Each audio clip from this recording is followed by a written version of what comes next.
Olá, você quer saber se você tem transtorno de ansiedade? Se você não me conhece, eu sou Caterine Rieira, sou consteladora sistêmica, mas hoje eu quero falar um pouquinho sobre esse transtorno. Por quê? Porque às vezes vem alguma pessoa constelar, eu tô sem minha luz ligada, eu vou ligar. Às vezes vem alguma pessoa constelar e fala assim: Caterine, eu queria constelar minha síndrome do pânico. E eu pergunto, quem te deu esse diagnóstico? Eu acho que eu tenho, porque teve um dia que eu tava. Vou dar um exemplo, tá? Fictício. Teve um dia que eu tava dirigindo e meu coração disparou e eu fiquei paralisada. Gente, isso não é síndrome do pânico, tá? A síndrome do pânico, a pessoa acha que vai morrer, que alguma coisa muito ruim vai acontecer. A ansiedade, ela tem vários níveis e ela pode sim ser um transtorno.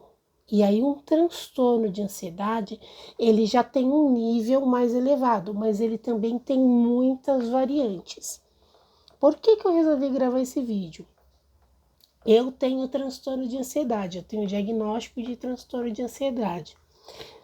E para mim, isso é uma coisa tão controlada. Por quê? Porque eu estudo isso há 30 anos, eu sei lidar muito bem quando eu sinto, por exemplo, eu resolvi gravar esse vídeo também, porque hoje eu estava num trânsito de 2 horas e meia, presa num trânsito na Marginal, e meu coração disparou.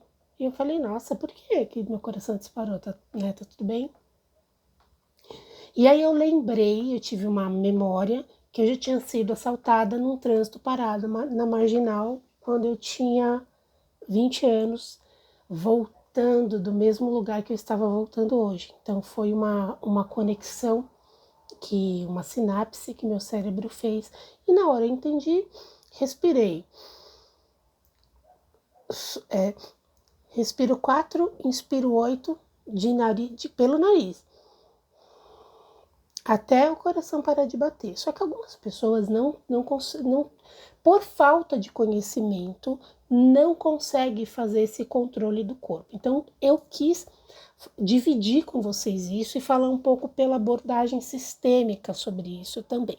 Então, assim, o que é um transtorno de ansiedade? Um transtorno de ansiedade, ele precisa ser diagnosticado por um neuropsicólogo ou por um psicólogo que te acompanhe há algum tempo, ou por um psiquiatra. Meu diagnóstico foi de um teste que eu fiz para TDAH, eu tenho TDAH, e aí saiu no resultado desse teste que eu tinha transtorno de ansiedade também. Né? Então, eu passei por uma avaliação de várias semanas, com vários testes. A gente não tira diagnóstico da nossa cabeça, ok? Então, não tire, não venha, não se autorrotule também, tá? E não se vitimize, porque se você se vitimiza, você fica escravo de medicação, você não faz terapia, porque não adianta nada tomar medicação e não fazer terapia. Aliás, a medicação nem é necessária em determinados casos, porque somente uma terapia comportamental é suficiente em muitos casos de depressão e de ansiedade, tá? É que as pessoas usam a medicação como muleta e aí passa a vida inteira. Gente, medicação é para tomar pontualmente enquanto você está precisando estabilizar algum quadro. Obviamente que para psicoses e outros transtornos mais severos, sim, a medicação, principalmente para quem tem delírio persecutório, por exemplo, a medicação um esquizofrênico pode ter que tomar medicação a vida inteira, tá? Mas não é o caso de um transtorno de ansiedade. Algumas pessoas, elas têm um nível de transtorno de ansiedade que, por exemplo, numa situação como essa que eu tive hoje, que eu ando com óleo essencial de lavanda na minha bolsa também, tá? E de hortelã-pimenta também. É uma pessoa que não tá bem trabalhada psicamente e bem controlada, ela vai precisar colocar um Rivotril sublingual na boca, né? Porque ela trava mesmo, ela não consegue continuar. E isso é péssimo se ela não faz nada para mudar, se ela não Por exemplo, se ela não pratica respirações, se ela não pratica meditação, se ela não vai na terapia semanal dela, tá? Então, assim, que coisas que você pode identificar que podem ser transtorno de ansiedade? Hoje eu estava fazendo uns posts de transtorno de ansiedade e eu fui fazendo os posts com piadinha, porque é exatamente isso. A pessoa ficou de te ligar no sábado, mas na segunda-feira você já tá lá olhando, ou a pessoa ficou de te mandar uma mensagem. O crush ficou de te mandar uma mensagem no sábado para vocês marcarem alguma coisa. Você vai toda hora lá no seu WhatsApp ver se já tem mensagem na segunda-feira. Você tem um encontro ou uma festa no final de semana. A festa, um casamento que você vai estar seu crush, alguma coisa muito importante. Você na segunda-feira você já fica vivendo antecipadamente aquilo. Cria uma expectativa com relação àquilo absurdo. Quando chega na hora H, na festa, no evento que seja, nunca foi bom o suficiente, porque você criou tanta expectativa que nada jamais vai superar, né? Você precisa de um resultado de exame, você está aguardando um resultado de exame, você entra toda hora para ver se o resultado está pronto. Então, assim, a pessoa que tem, se alguém falar para uma pessoa que tem ansiedade assim, preciso conversar com você, depois a gente se fala, essa pessoa não vai dormir. Então, gente, tome cuidado também. A gente precisa ter muito respeito com as pessoas.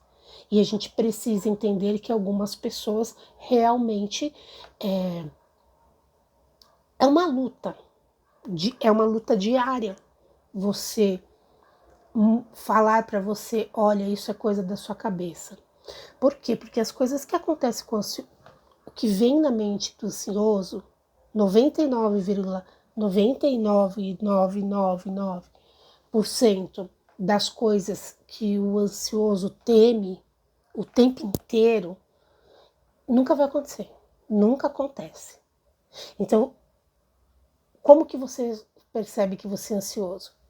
Quando seu coração dispara, quando você sua mais que o normal, ou quando você sua em determinadas situações, quando você tem pensamentos ruminantes de algo que te aconteceu ou sobre algo que vai te acontecer, a ponto às vezes de te incapacitar a fazer algo que precisa ser feito.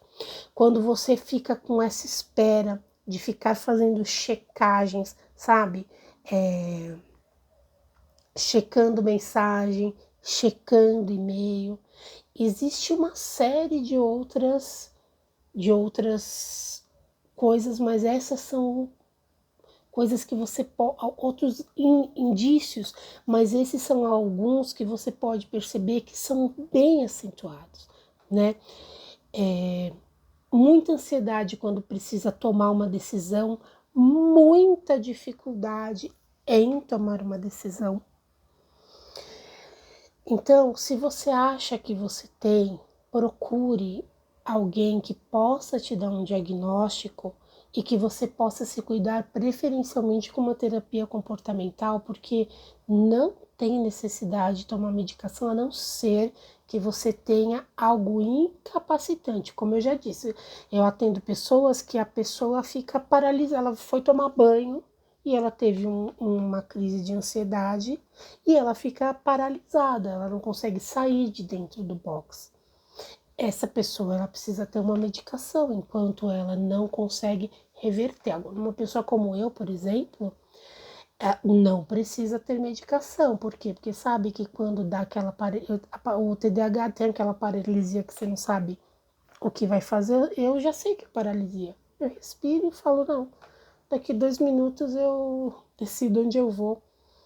Mas quem não tem essa consciência ou quem ainda está com os sintomas muito latentes e precisam desse auxílio, precisa buscar ajuda para ter o auxílio certo, tanto medicamentoso quanto terapêutico, exatamente para que a tua rotina, o seu dia a dia, ele não seja interferido por isso, tá? Transtorno de ansiedade não é síndrome do pânico. Síndrome do pânico é medo de ter medo, é medo de que algo muito ruim vai acontecer. Normalmente vem acompanhada de uma sensação de que a pessoa vai morrer, uma sensação de morte. E aí, a partir do primeiro episódio, a pessoa começa a ter medo de ter aquele episódio novamente, tá? A gente pode olhar para isso, agora eu vou entrar na minha área. A gente pode olhar para isso com uma visão sistêmica, a gente pode olhar tanto para ansiedade, quanto para pânico, quanto para esquizofrenia, a gente pode olhar isso pela visão sistêmica, a gente possivelmente a gente vai encontrar a origem disso, mas o fato da gente encontrar a origem disso e fazer uma solução durante uma constelação não exclui a necessidade de um tratamento comportamental, tá? Eu vou ficando por aqui. Se você tiver alguma dúvida, deixa aqui no link. Eu vou depois indicar para vocês um e-book que é um manualzinho sobre como você pode identificar alguns sinais de ansiedade e que recursos que você pode usar no seu dia a dia para minimizar eles, tá? Talvez esse link não esteja agora quando o vídeo subir, mas depois eu vou pôr. Use óleos essenciais, use florais, experimente. Só vou dar um exemplo de florais para vocês para encerrar o vídeo. Eu tenho 2 gatos e um dos meus gatos, ele é terrível. Eu falo que ele é uma alma sem paz. Ele não para quieto, ele sobe no móvel, ele sobe no armário, ele sobe na geladeira e ele bate no meu outro gato, que é bem mais velho que ele. Meu outro gato já é um senhorzinho. E ele bate porque ele não para quieto, ele começa a correr, ele se joga na parede, daqui a pouco ele vai e pega o meu gato. E eu percebi que isso era hiperatividade, não era nada pessoal entre o gato. Eu peguei e comprei um floral para hiperatividade e comecei a colocar na unha dele. Em poucos dias ele parou com esse comportamento. Ele ainda sobe nos lugares onde não devia, mas ele não bate mais no outro gato. Então, assim, experimenta usar. Em última análise, não vai acontecer nada. Não vai fazer nem fá nem fu. Mas experimenta, usa por uns 3 meses um floralzinho. Experimenta andar com óleo de lavanda na bolsa, colocar uma gotinha de óleo de lavanda no seu travesseiro quando você for dormir. Experimenta as respirações para que você tenha consciência corporal. De saber que quando você está suando demais e quando você está com coração acelerado demais, não é natural, não é da sua, porque quando você dorme você não está suando, né? A não sei que você esteja no climatério. Então você começa a ter um controle melhor quando você começa a tomar consciência. Use mão dessas técnicas. Eu vou ficando por aqui. Te peço que dê um like nesse vídeo, se inscreva no meu canal e me siga lá no Instagram, Caterine Riera Terapias. Namastê.